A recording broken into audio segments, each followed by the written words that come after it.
Viewers very warm welcome to the show. मैं हूं कामरान शाहिद। आज दो मेजर डेवलपमेंट्स हैं। एक तो ऑनगोइंग डेवलपमेंट ऑब्वियसली एमक्यूएम को लेकर, और उसमें मुतवातिर तौर पर मुत्तहिदा कौमी मूवमेंट की क़यादत जो है, जो कराची की क़यादत है पाकिस्तान की, वो अपना नाता तोड़ रही है अल्ताफ़ हुसैन साहब के साथ। दस्तूर तक में तरमीम कर दी गई है, अल्ताफ़ हुसैन साहब का नाम निकाल दिया गया है, लेटर हेड में से नाम निकाल दिया गया है, और अब उनके वकला जो हैं एमक्यूएम के, वो गालिबन जा रहे हैं इलेक्शन कमीशन में अमेंडमेंट के साथ दोबारा पार्टी को शायद रजिस्टर करने के लिए। इस पर भी बात ज़रूर करेंगे एमक्यूएम के रिप्रेजेंटेटिव से। किस हद तक ये तशफ़ी का बायस बनेगी पाकिस्तानियों के लिए जिनकी फीलिंग्स हर्ट हुई एमक्यूएम के प्लेटफॉर्म से, 9-0 के प्लेटफॉर्म से, जब पाकिस्तान के खिलाफ लास्ट वीक नारे लगाए मुत्तहिदा कौमी मूवमेंट के साबका कायद और बानी अल्ताफ़ हुसैन साहब ने।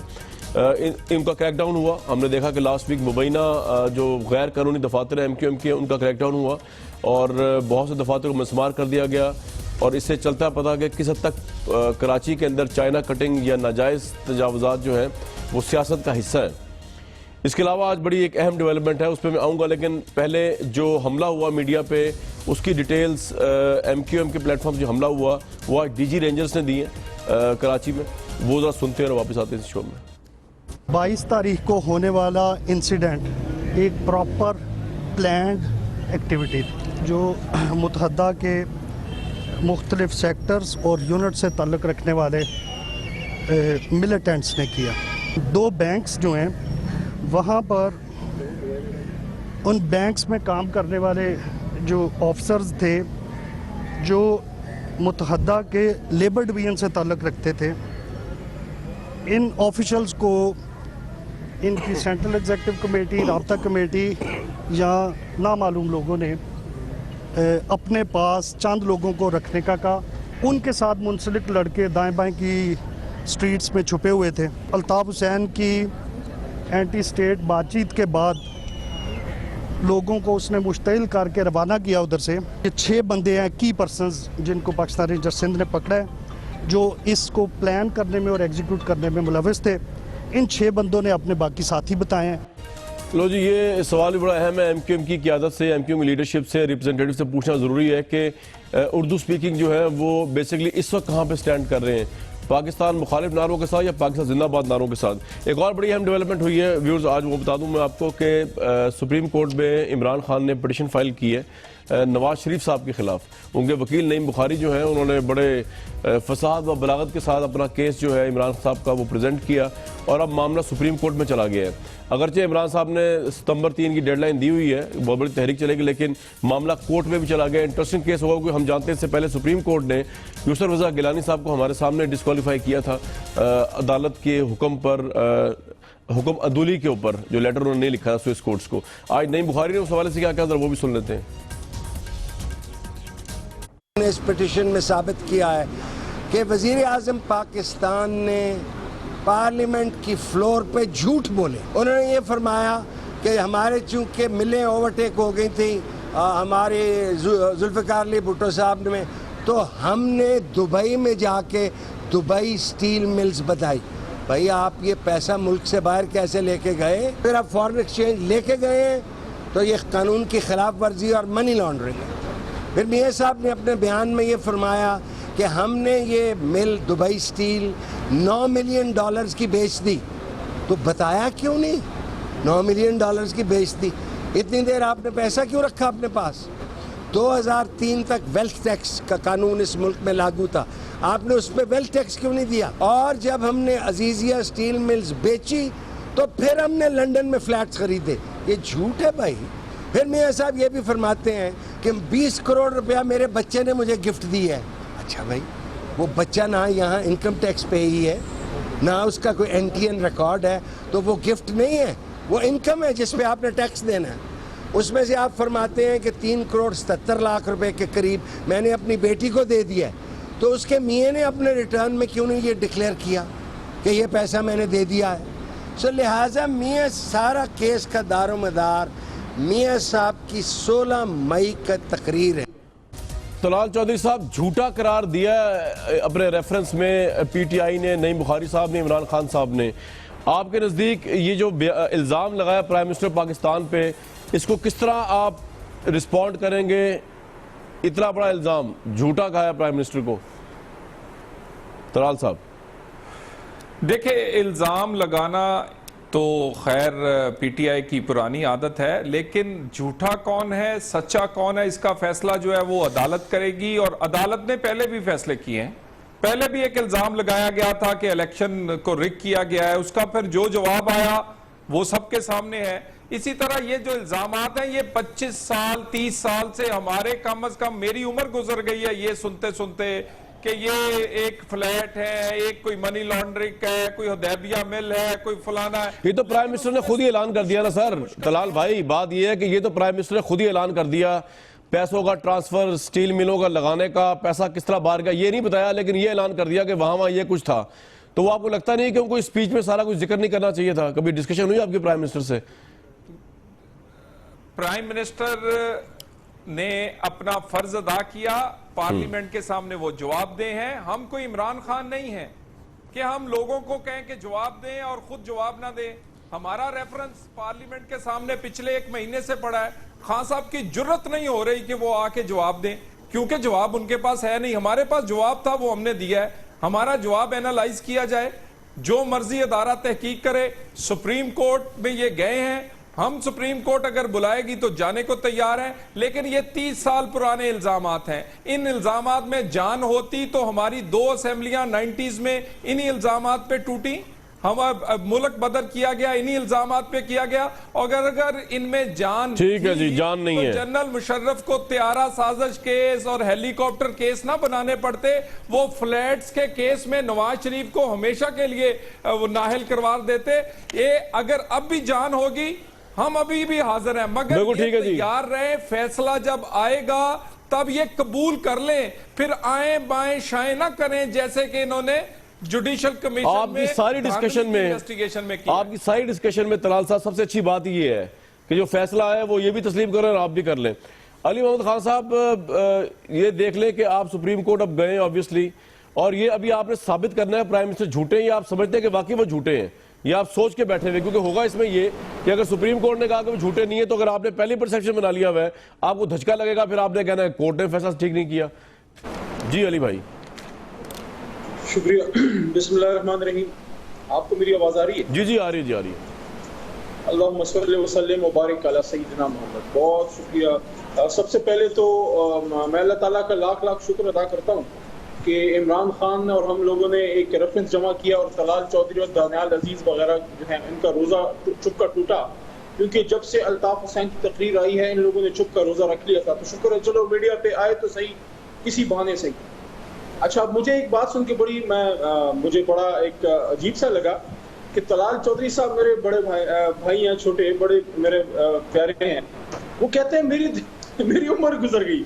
मतलब आपको पहले से पता था मियां साहब की इन कार्रवाइयों का? क्योंकि हमें तो पता सारा चलना तब से शुरू हुआ जब हुसैन नवाज साहब की वो एक इंटरव्यू आया था एक चैनल पे जवेद चौधरी साहब के साथ, और उसके बाद पनामा लीक्स आए। उससे पहले हमें नहीं पता था। इनको पहले से पता था, तो ये तो बहुत जुल्म की बात है।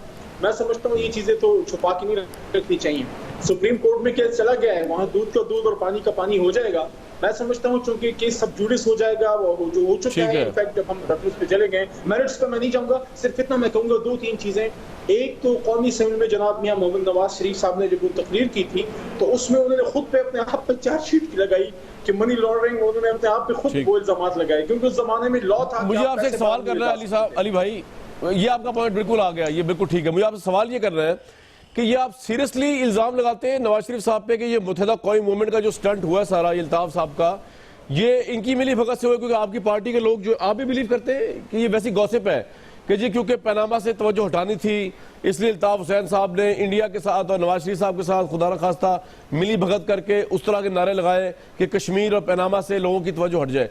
आप भी ये बिलीव करते हैं या ये वैसे ही फजूल बात है आपके नजदीक? मेरे ख्याल में ये फजूल तरीन बात है। This is rubbish. क्योंकि सियासत अपनी जगह, उनके वे ऑफ गवर्नेंस पे हमें एतराज है। मियां साहब की इनकॉम्पिटेंसी पे और करप्शन पे हमें एतराजात हैं, लेकिन उनकी मुहब्बे वतनी पे कोई शक नहीं है। ये कोई सोच भी नहीं सकता कि वो नवाज शरीफ रॉ के साथ खुदा ना खास्ता मिलकर ऐसे कुछ करेंगे। हाँ, और अली मोहम्मद खान साहब, अल्ताफ रॉ का एजेंट साबित हो चुका है। नहीं, अल्ताफ रॉ का एजेंट तो अभी साबित होंगे, जब होंगे अभी तो नहीं हुए, लेकिन ये है कि मुझे सर ये बता दीजिए अली साहब, उसके बाद होगा क्या?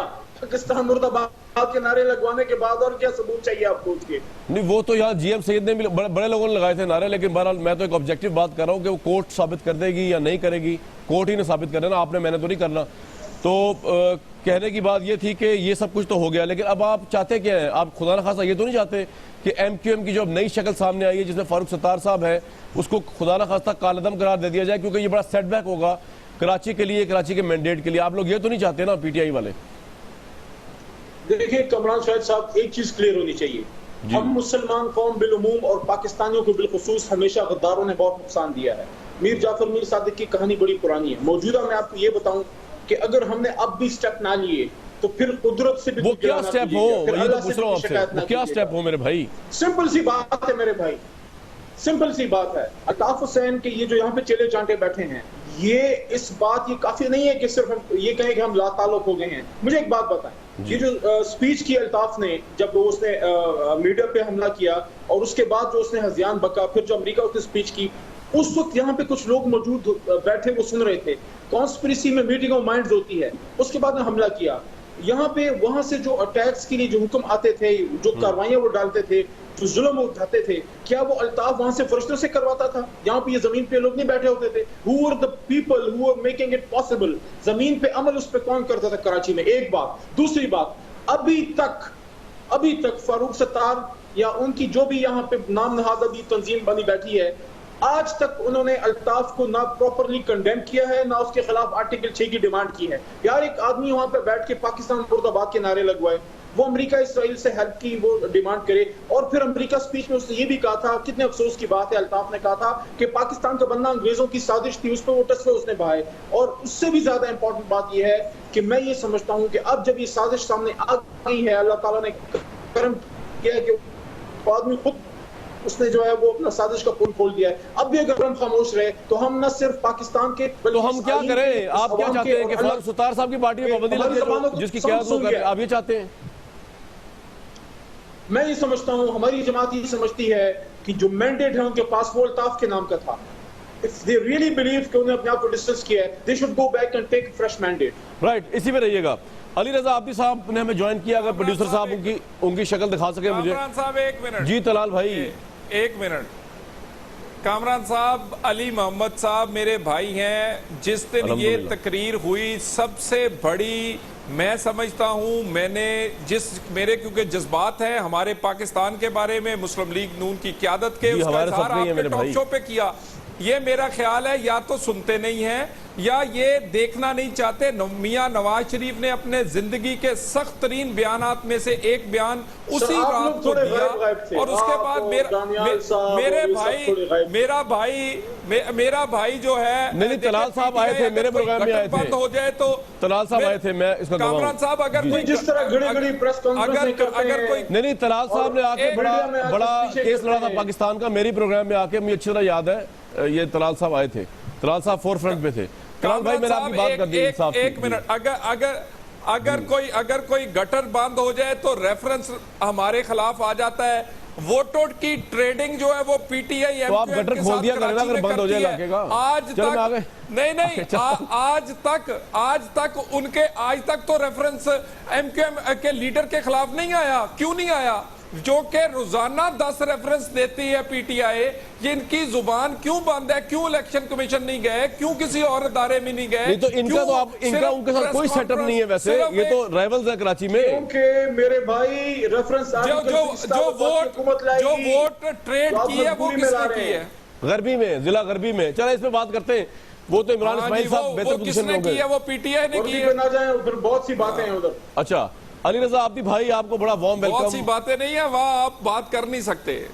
आप उन आपके लिए खड़े हो जाएंगे यार। मैं अली रजा आब्दी साहब से बात कर लूं। अली रजा आब्दी भाई, अब आप उन कुछ इनमोल लोगों में से रह गए हैं जो एमक्यूएम का साथ फारूक सत्तार साहब की क़यादत में अभी भी दे रहे हैं। मुझे उम्मीद है अभी नेक्स्ट प्रोग्राम में ये ना आसिफ हसनैन साहब की तरह दूसरों की तरह आप जो है हम आपका तारुफ करा रहे हो पाकिस्तान सरजमीन पार्टी, तो जरा ये भी अपनी पोजीशन जरूर क्लियर कर दीजिएगा अगर आप मुनासिब समझें। दूसरा एक बड़ा वैलिड पॉइंट उठाया है अली मोहम्मद खान साहब ने कि आप लोगों को रिजाइन करना चाहिए क्योंकि आपका मैंडेट अल्ताफ हुसैन साहब का मैंडेट है और आप लोग एक्सिक्यूशनर रहे उनकी हर गलत पॉलिसी के, हर गलत नारे के। तो आपने अगर लाताल्लुकी की है तो पहले रिजाइन करें, उस मैंडेट को रिजेक्ट करें जो और ये इसमें कोई दो राय नहीं है कि इल्ताफ हुसैन साहब के नाम पे आपको वोट पड़ा है, क्योंकि आप लोगों की तो नॉन एंटिटीज हैं, वो खुद बड़े फख्र से कहते हैं कि मैं नॉन गुमनाम लोगों को ऊपर उठाया है मैंने और अब मेरे नाम पे लोग चलते हैं। तो आप एग्री करेंगे? सजेशन तो बड़ी अच्छी लग रही है, apparently resign and then come back. बहुत शुक्रिया कामरान जी। देखें, बात जो अली भाई कर रहे हैं वो लॉजिक भी समझ में आती है उसकी, और मैं इनका शुक्रिया भी अदा करूंगा कि अब फाइनली इन सब ने रियलाइज़ करना शुरू कर दिया कि जो मैंडेट था वो किसका था। मुत्तहिदा कौमी मूवमेंट ने जैसे ही क़ता ताल्लुक़ किया उसके बाद एक सिचुएशन थी कि जी मुत्तहिदा ने एक तरह से टेक ओवर किया पार्टी को, मुत्तहिदा पाकिस्तान ने, और जाहिर है उसके साथ जो मैंडेट है वो भी टेक ओवर किया। अगर हमारा मैंडेट हमको ये समझता है कि जी हम सब ने रिज़ाइन करने की ज़रूरत है तो we will not wait for a day, और हम फौरी तौर पे रिज़ाइन करेंगे और उसके बाद दोबारा अपने इलेक्शंस में अगर पार्टिसिपेट करना होगा तो करेंगे, नहीं करना होगा तो फिर ये पीटीआई, पीएसपी, जमात इस्लामी, पीएमएलएन जिसने खेलना है कराची में आके खेल ले। हमने तो इनको प्लेट में दे दिया सब कुछ बना के, और इसके ऊपर अब इन लोगों के ऊपर है कि ये मुत्तहिदा कौमी मूवमेंट को कलअदम करार दिलाना चाहते हैं, मुत्तहिदा कौमी मूवमेंट पे बैन लगवाना चाहते हैं, या फिर मुत्तहिदा कौमी मूवमेंट को एक मौका देना चाहते हैं कि मुत्तहिदा ने जब एक स्टेप लिया और उस स्टेप, ऐसा स्टेप जो कि आज तक इसके तसव्वुर में भी कोई नहीं कर सकता था, तो वो स्टेप लेते हुए अब आपका कल मेयर का वो ओथ सेरेमनी हो रही है। उसके बाद मुत्तहिदा ने प्लान्स जो मुत्तहिदा पाकिस्तान की है वो यही है कि जी अपने मैंडेट ने जो हमें इख्तियार दिया उसके हिसाब से हम उसको डिलीवरी से। बहुत से लोगों ने एक सवाल मुझसे पूछा है और बड़ी ज्यादती होगी अगर मैं ये सवाल ना पूछ सकूं अवाम के बिहाफ पे। आपके दिल से इल्ताफ हुसैन की क़यादत का, उनके सहर का, उनकी तिलस्माती शख्सियत का वो इज्जत ख़त्म हो चुकी है जो पाकिस्तान मुर्दाबाद नारे लगाने से पहले थी, या दिल में इज्जत है लेकिन ऑब्वियसली अब पार्टी भी तो बचानी है इसलिए लाताल्लुकी भी ज़रूरी है?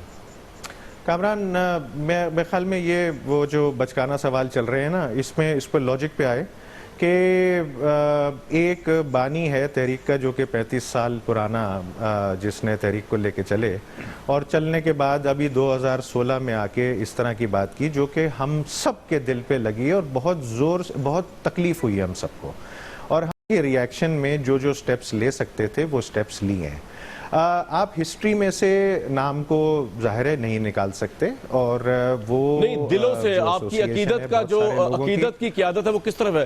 फारूक देखें, अली रज़ा भाई, बात ये है, मेरा मैं एक मिनट आपने एक बात कही ना, मेरी एक बात तो सुन लीजिए। लोग ये आपसे सवाल पूछ रहा हूँ, कोई इंटरफेयर नहीं कर रहा सिवाय मेरे। देखें, लोग जानना चाहते हैं आपके लिए इंपॉर्टेंट क्या है। कायद आज़म है, इल्ताफ हुसैन साहब हैं, इल्ताफ हुसैन साहब की पाकिस्तान मुर्दाबाद है या पाकिस्तान है? तो मेरे लिए तो अगर मेरा बाप भी जो है वो पाकिस्तान मुर्दाबाद के नारे लगाए तो मैं उसका रिश्ता तो चेंज नहीं होगा लेकिन एहतराम तो नहीं कर सकता। मैं उससे कता ताल्लुक है, मैं उसका एहतराम ही नहीं कर सकता अगर मैं पाकिस्तानी हूँ। बना तो बड़ी बेगैरती की बात है। आपने खुद बड़ा अच्छा एक्सप्लेन कर दिया कामरान, आपने खुद बहुत अच्छा एक्सप्लेन कर दिया कि जाहिर है किसी घर में अगर कोई बुजुर्ग होता है और उसके बाद वो गुस्से में आके कोई इस तरह की बात करता है जो कि डिफेंडेबल नहीं है और जो कंडेमेबल है और इंतहाई बुरी बात है जिसको नहीं करनी चाहिए थी, जो कि हम सब वाज़े तौर पे बाकायदगी से कह रहे हैं, तो जाहिर है एक आप अपने वालिद साहब से या फिर अपने घर से वो कता ताल्लुक तो नहीं कर लेते, आप नाराज जरूर होते हैं, तो आप नाराज जरूर करते हैं, आप गिला जरूर करते हैं, और आप उस पर यही एक सोच होती है कि जी क्यों किया इस तरह। तो आपने ना, ठीक है, बिल्कुल ठीक है, मैं आगे जाऊंगा अली रजा भाई, आपने एक्चुअली क्लैरिफाई कर दिया कि कता ताल्लुक तो नहीं है, सिर्फ नाराजगी है कि उन्होंने ऐसा क्यों किया। बिल्कुल ठीक है, और नाराजगी कभी भी आपकी मर्जी, जब चाहे वो अपनी सुधार सकते हैं। कता ताल्लुक है बिल्कुल, क्योंकि अगर आप डिसीजन मेकिंग की बात करते हैं नाराजगी है, बिल्कुल क्लियर है। ठीक है, आप कह रहे नहीं, नाराजगी के बाद कता ताल्लुक किया ना, अभी तो बात तो सुनो, अभी मैंने जो कहा है मैंने यही कहा है क्लियरली कि जी कता ताल्लुक, जब ये इस तरह की बात की, नाराजगी हुई, उसके बाद कता ताल्लुक कर दिया और वाज़े तौर पे अपनी प्रेस कॉन्फ्रेंसेज में 1, 2, 3 दफा बाकायदा बताया और बहुत क्लियरली बताया, और अब तो कॉन्स्टिट्यूशन भी चेंज करने को जा रहे हैं जिसमें उनका नाम भी एलिमिनेट कर दिया जाएगा। बिल्कुल ठीक। शाहिद सैयद साहब, आप कराची की पॉलिटिक्स को बड़ा अच्छी तरह समझते हैं, आप भी। हम मजीद क्यों एमक्यूएम के ऊपर स्ट्रेस डाल रहे हैं जब वो कह रहे हैं कि नाराजगी कता ताल्लुक हो गया अब हम यही समझें कि फारूक सत्तार साहब एक फ्रेश मैंडेट के साथ आए हैं और हमारे जो महाजिर भाई हैं वो और अली रजा आपदी समेत वो इल्ताफ हुसैन साहब को उस तरह एक्नॉलेज नहीं करते जिस तरह वो पहले करते थे। शाहिद सैयद साहब, हालात अब सुधरने चाहिए, इनके खिलाफ ऑपरेशन नहीं होना चाहिए। सबसे पहले तो मैं आपका शुक्रिया अदा कर रहा हूँ दोस्तों, सब दोस्तों को मेरी तरफ से सलाम हो। जी वालेकुम। देखो ये एक हकीकत है कि अल्ताफ भाई एक माफिया की तरह अपनी पार्टी को चला चुके। यही बातें 2007 में जब 12 मई हुआ कि बरमला बिला मासूम लोगों पे फायरिंग शुरू हुई तो मैंने उस वक्त कहा कि ये तो दुश्मन मुल्क कर सकता है, कोई पार्टी के ऊपर इसलिए फायरिंग नहीं होता। ठीक। फिर 12 मई फिर कई बार फिर लोगों ने हमारा मुंह बंद किया, फिर हमें कितनी तकलीफें आई। फिर ये हमारे जो दोस्त थे MQM वाले वो हमसे डाकू, पता नहीं रिक्शे वाला, पता नहीं कि क्या क्या लानत है कि ज़मीनें कब्जा की, मेरे पे इल्ज़ामात लगाते रहे, मैं खामोशी से सुनता रहा और 2012 तक बोलता रहा। 2010 में JITV अजमल पहाड़ी ने सारी बातें बताई। उसके बावजूद भी हमारे इस्टेब्लिशमेंट में हमारे इदारों जी उसके बावजूद भी इस्टेब्लिशमेंट ने हमारे इदारों ने फिर 2013 में इनको टप्पे लगवाने दिए और फिर टप्पे लगे रहे। एक दिन रजा हैदर एक था, वो शहीद हुआ था, उसकी शहादत पे 100 पुख्तूनों को कराची शहर में मारा गया था। हमने कराची में बड़ी लाशें उठाई और हर पार्टी के लोग मरे और सबसे ज्यादा उर्दू बोलने वाले को नुकसान हुआ। अजीम तारिक शहीद हुआ, मुस्तफ़ा कमाल सेनेटर शहीद हुआ था, खालिद बिन वलीद हुआ था। इनके अपने लोग 15-16 हज़ार लोग जो है मारे गए। उर्दू बोलने वाले को अजबाब आजना ने जो कुर्बानियाँ दी थी वो तबाह बर्बाद हो गई, बदनामी पे आ गए। हालांकि उनकी कुर्बानियाँ बिल्कुल बेशक थी है और वो आज भी देने को तैयार है। अगर आज भी कोई लोग इफ अगर या बट लगा के अल्ताफ को बचाना चाहता है तो फिर तुम मेरा भी शक होगा, आपका भी शक होगा कि गलत है। अगर आज भी हम गलत को गलत न कहे फिर कब कहेंगे? यही बात है फिर उसकी पार्टी ने मुस्तफ़ा कमाल ने की जो इसके पार्टी का मेयर रह चुका है। फिर जो अभी हसनैन साहब चला गया उसने भी वही बातें की।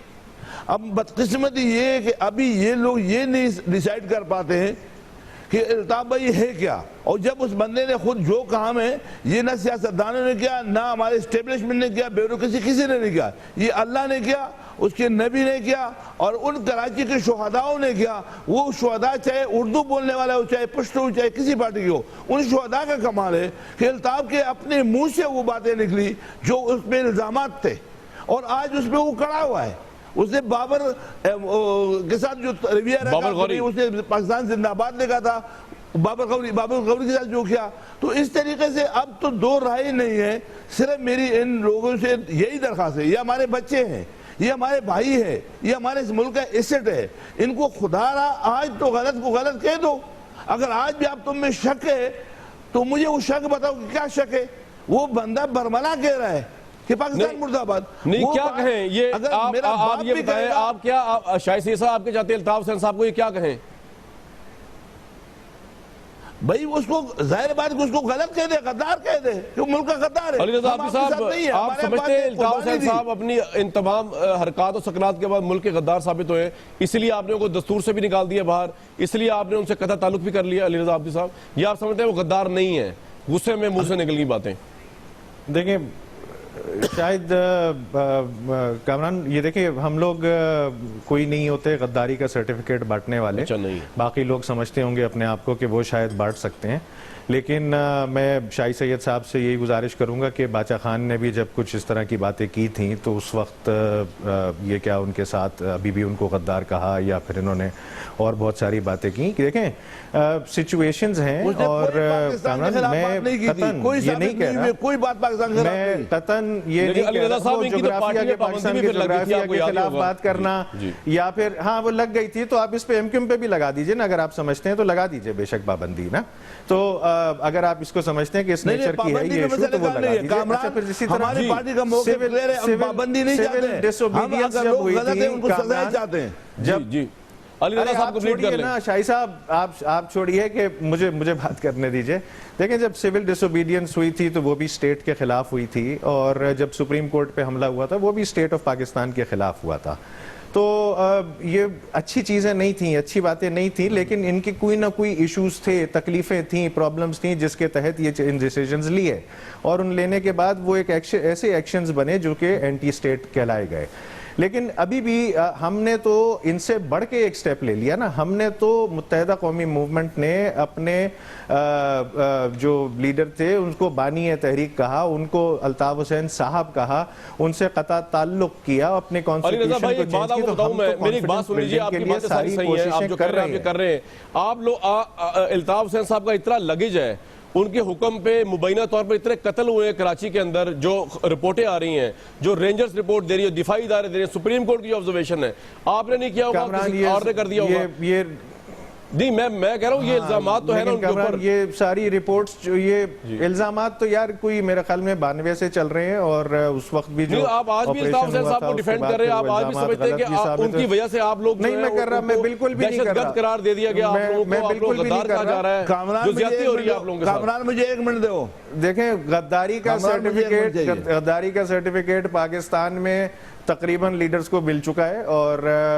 मेरा ख्याल लेकिन सर मैंने किसी लीडर पाकिस्तान के इमरान खान से लेकर नवाज शरीफ साहब तक पाकिस्तान मुर्दाबाद के नारे नहीं सुने, गलत कहा, पाकिस्तानी झंडा जलाने का वाक़या नहीं देखा। मैं मानता हूं जी, नहीं, झंडा कब जलाया गया कामरान? झंडा कब जलाया गया कामरान? आप मुझे साबित करिए झंडा कब जलाया गया। ये बहुत दिनों से बात चल रही है, आप मुझे बताइए झंडा कब, नहीं झंडा कब जलाया गया ये बताइए ना, इसको क्लियर करिए, क्योंकि बहुत सारे साइकोलॉजिकल ऑपरेशंस भी चल रहे हैं। और अगर नहीं भी जलाया गया ना अली रजा अब्दी भाई, अगर झंडा नहीं जलाया गया, एक मिनट शायद साहब, 1 मिनट, अगर नहीं भी झंडा जलाया गया 79 में, तो लास्ट वीक तो उन्होंने झंडा जलाने से ही बड़ी बात कर दी।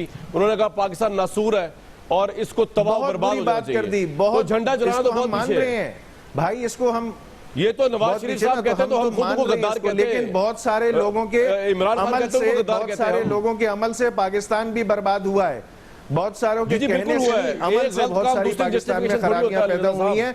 ब्रेक लूंगा, वो नहीं करता जस्टिफाई, तो हमने तो क्लियर कर लिया ना, हमने तो कामरान, हम तो एक स्टेप आगे चले गए, हमने तो एक स्टेप आगे चले गए। हमने तो एक ब्रेक ले लेते हैं, मैं ब्रेक लूंगा, उसके बाद शायद सैयद साहब, अली मोहम्मद खान साहब और तलाल साहब वापस आते हैं। Very warm welcome back. Ali Raza Abdi साहब बता रहे थे कि कदा ताल्लुक उन्होंने किया है, लेकिन ऑब्वियसली घर के बुजुर्ग जो है उनसे नाराजगी हो जाती है, पूरा ताल्लुक तोड़ा नहीं जा सकता। ठीक है, उनका अपना एक ओपिनियन है इस पे। आप कुछ कहना चाह रहे हैं अली मोहम्मद खान साहब? ब्रेक पे जाने से पहले आप कुछ कहना चाह रहे थे। जी, मैं 2-3 बातें। एक बात तो ये है कि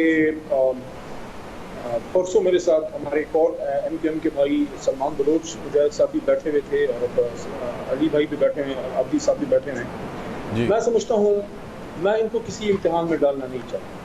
मैं इनसे ये सवाल उनके सामने रखना ही नहीं चाहता कि मैं इनको ये डिमांड करूँ कि आप अल्ताफ को जो है कंडेम करें या उसके खिलाफ आर्टिकल 6 की डिमांड करें, क्योंकि ये हमारे भाई हैं, पाकिस्तानी हैं, और इनको भी जीने का उतना ही हक है जितना हमें। और मुझे ये इल्म है कि अगर इन्होंने उसके खिलाफ कोई बात कर दी तो सेक्टर इंचार्ज का स्ट्रक्चर इनके खिलाफ हरकत में आ जाएगा।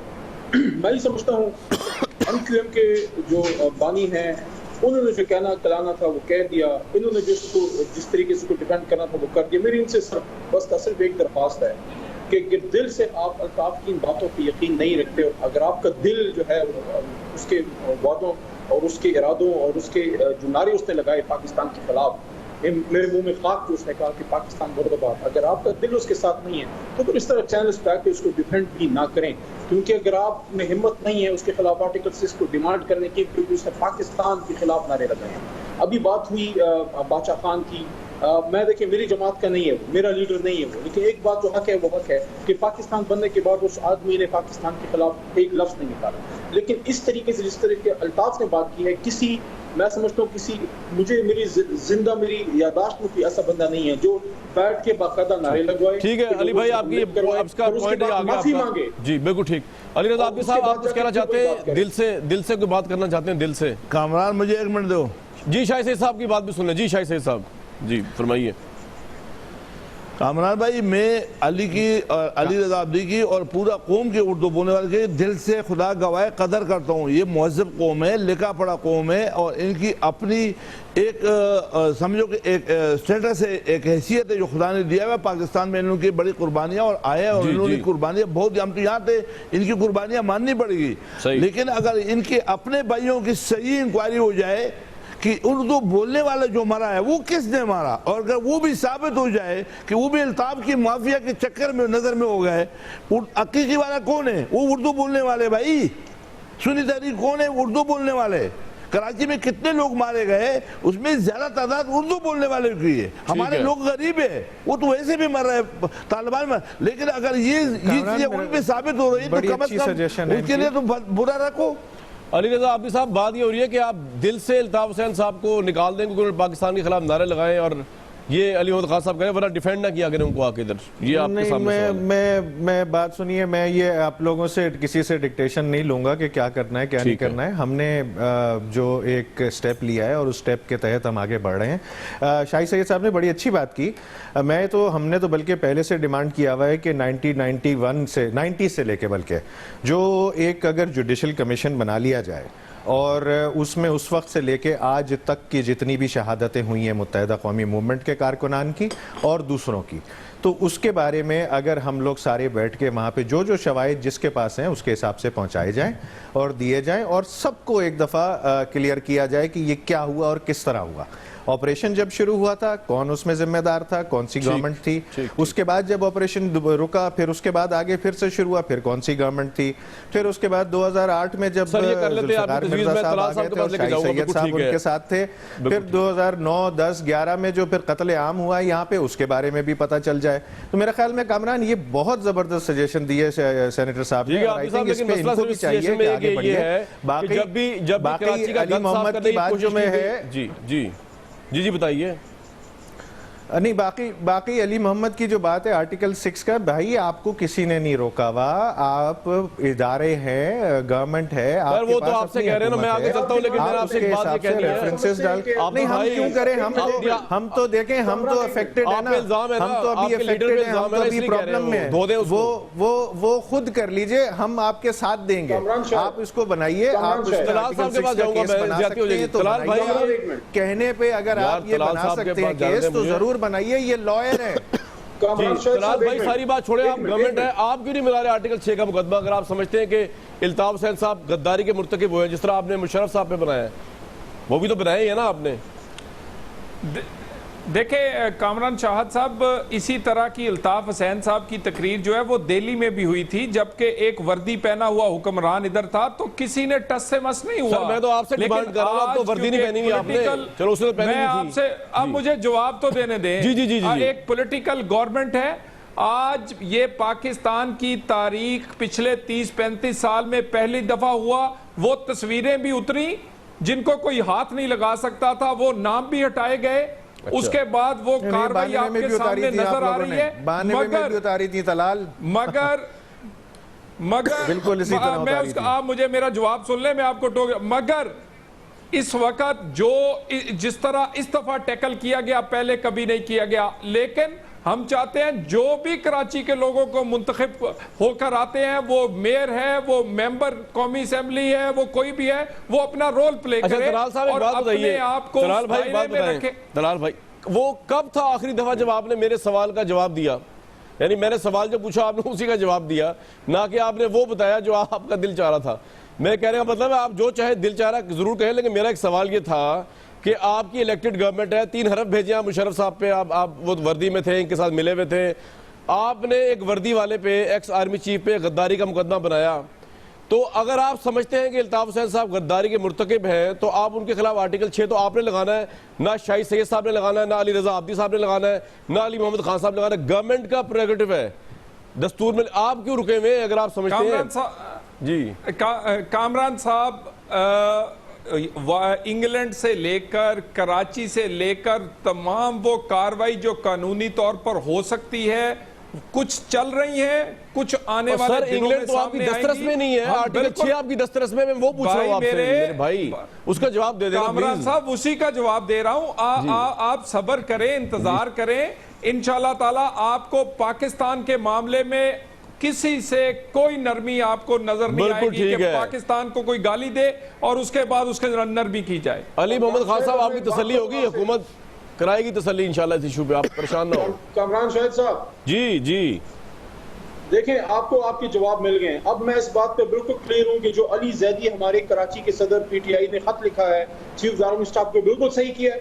क्योंकि ये हुकूमत है, हुकूमत में बैठे हुए इनमें हिम्मत नहीं आर्टिकल 6 लगाने की उस आदमी पे जो खुलम खुला इनका और हमारा सबका साझा मुल्क है। वो पाकिस्तान मुर्दाबाद के नारे लगा रहे हैं, इनमें हिम्मत नहीं है उस पर आर्टिकल 6 लगाने की। और हमारी भाई अली आब्दी साहब यहाँ पे बैठ के इनमें हिम्मत नहीं है कि वो आदमी जो इनके मुल्क को गाली दे रहा है, जो इनके उर्दू स्पीकिंग, जो इनके अबाव अजदाद थे, जिन्हें कुर्बानी दी, उस कुर्बानी को मलियामेट कर रहे हैं वो आदमी। तो फिर हम किस लिए बैठे हैं? ये क्या हम कौम का वक्त जाया कर रहे हैं? मैं समझता हूँ वक्त आ गया है कि स्टेट अपनी ताकत दिखाए, जो पाकिस्तान को गाली दे, जो पाकिस्तान के नजरिए के खिलाफ बात करे, चाहे मैं हूं, आप हो, कोई भी हो।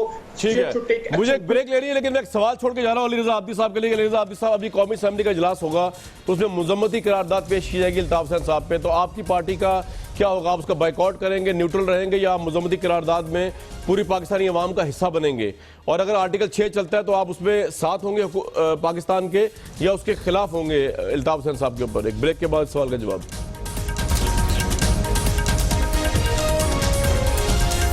आबिद साहब, वक्त की किल्लत है, अगर अल्ताफ हुसैन साहब करारदाद मुजम्मत पेश होती है कौमी असेंबली में, आर्टिकल 6 का मुतालबा होता है, आप तायद करेंगे या आप तायद नहीं करेंगे? यस और नो सर बता दीजिए, वक्त बड़ा कम है।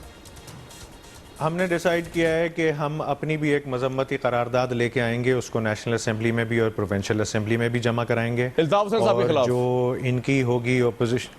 जी बिल्कुल, हम लोग ये इसी पे जी बात खत्म करते हैं। ये आपने बड़ी अच्छी बात कह दी, क्योंकि इससे क्लियरिफाई होती बहुत चीजें। व्यूज आज के प्रोग्राम तो अपनी फीडबैक में हमेशा देते रहिए। कल तक के लिए इजाजत, अपना ख्याल रखिएगा।